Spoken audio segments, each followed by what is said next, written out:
যে 6টি বিষয়ের জিম্মাদার হলে নবীজি সাল্লাল্লাহু আলাইহি ওয়াসাল্লাম তার জান্নাতের জিম্মাদার হবে, সেই 6টি জিনিস কি? রাসূল সাল্লাল্লাহু আলাইহি ওয়াসাল্লাম বলেন, তোমরা 6টি বিষয়ের জামিনদার হয়ে যাও, আমি তোমাদের জান্নাতের জিম্মাদার হয়ে যাব। 1, সদা সত্য কথা বলবে। 2, আমার আমানত সময়মতো পরিশোধ করবে। 3, জি দৃষ্টি হেফাজত রাখবে।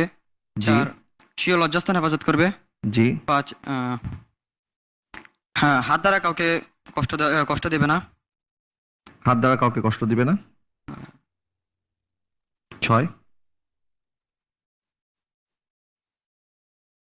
আরেকটা মনে আসতেছে না। আরেকটি মনে আসতেছে না। আপনি 5টি সঠিকভাবে বলেছেন। যখন কথা বলো সত্য বলো, যখন তোমাদের কাছে আমানত রাখা হয় তা পরিশোধ করো, স্বীয় লজ্জাস্থান হেফাজত করো, স্বীয় দৃষ্টি অবনত রাখো, স্বীয় হস্তদ্বয়কে বিরত রাখো, অর্থাৎ হাত দ্বারা কাউকে কষ্ট দেওয়া যাবে না।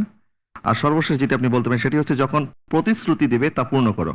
নবীজি সাল্লাল্লাহু আলাইহি ওয়াসাল্লাম ইরশাদ করেছেন, তোমরা এই 6টি বিষয়ের জামিনদার হয়ে যাও, আমি তোমাদের জান্নাতের জামিনদার হয়ে যাবো। আমাদের সময় তো বিচারক আল্লামা ডক্টর কে মাহবুব রহমান হুজুর